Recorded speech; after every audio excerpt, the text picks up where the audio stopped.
Today, you will create a vision of your future, starting from where you are now. You'll create a positive and inspiring vision of a future that excites you and that inspires you. Then we'll take last week's toolkit and we'll start to build in some of the skills and experiences that you think you'll need to get you to this future that you're designing.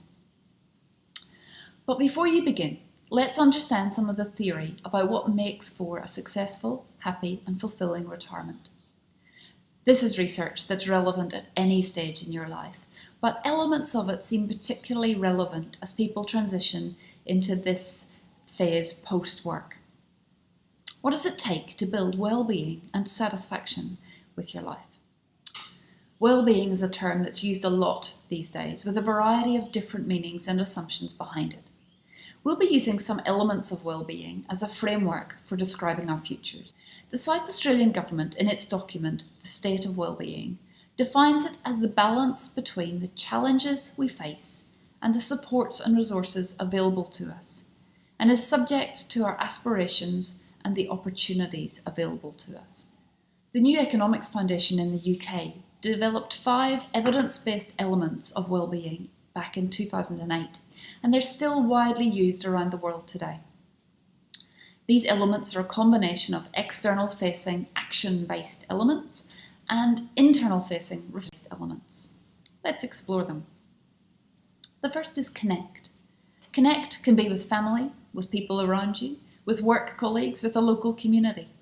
It's about investing time in people and finding the connections that bring out the best in you. This is not any connection, but connections that are positive.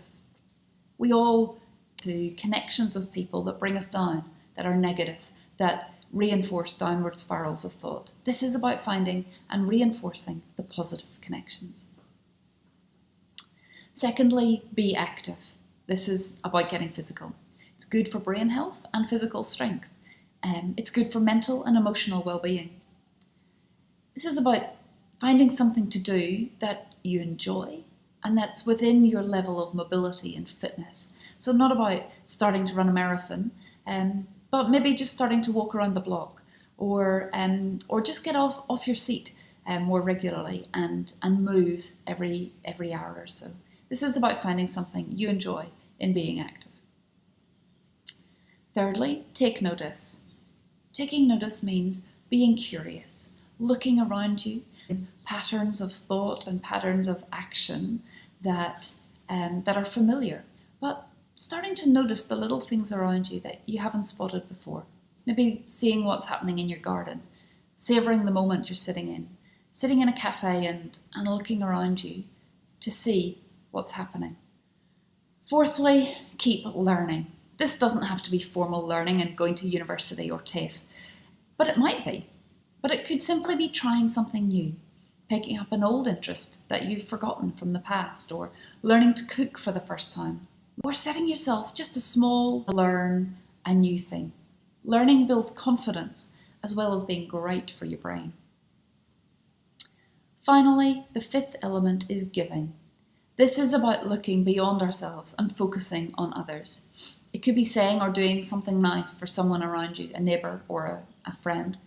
It could be a random act of kindness when you go to the shops.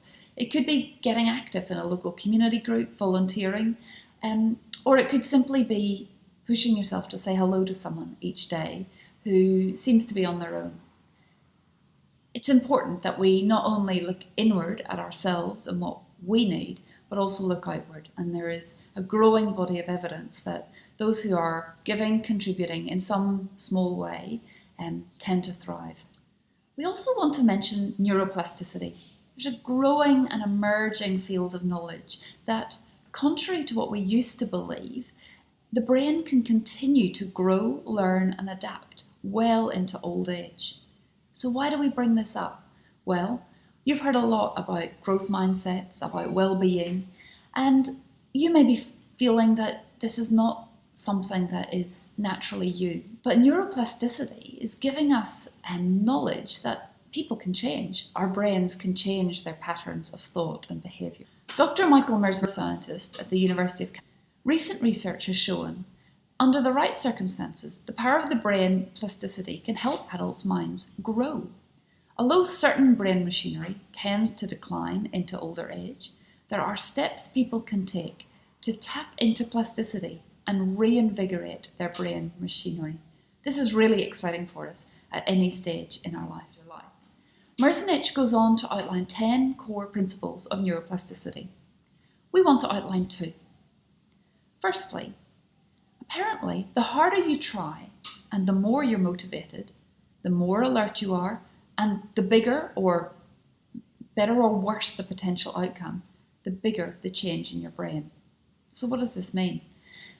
It means that the more we are motivated, the more we and push ourselves or a lot out of our comfort zone, the more chance we have of actually changing our brain.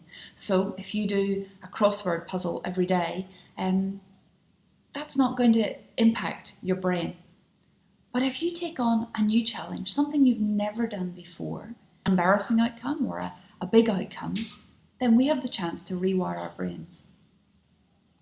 Secondly, neuroplasticity is a two-way street, i.e. it's just as easy to generate a negative change as a positive change. It's that old saying that, if we don't use it, we lose it. It goes into patterns of behaviour and patterns of thinking that are negative and downward. They become self-reinforcing and it becomes harder and that switch. But if we constantly and regularly push ourselves, it becomes self-reinforcing and it becomes easier to take on new challenges. So we think knowing how to plan and build these two opportunities for neuroplasticity, plan and envision our futures. So, bearing all this in mind and using the framework of well-being that we've talked about, building on all you've heard about growth and fixed mindsets and neuroplasticity, you're now going to move on to create a vision of your future self in years. You'll be yourself, of course, but what will be a positive, inspiring and vibrant version of that? A version of you that keeps stretching your brain, that is building well-being and that springs from a growth mindset rather than a fixed one. What will you be doing? What will you be proud of? With whom will you spend your time and your energy? Your coordinator will now give you 2 handouts, individually at first and then in pairs, as you did during the session when we reflected back.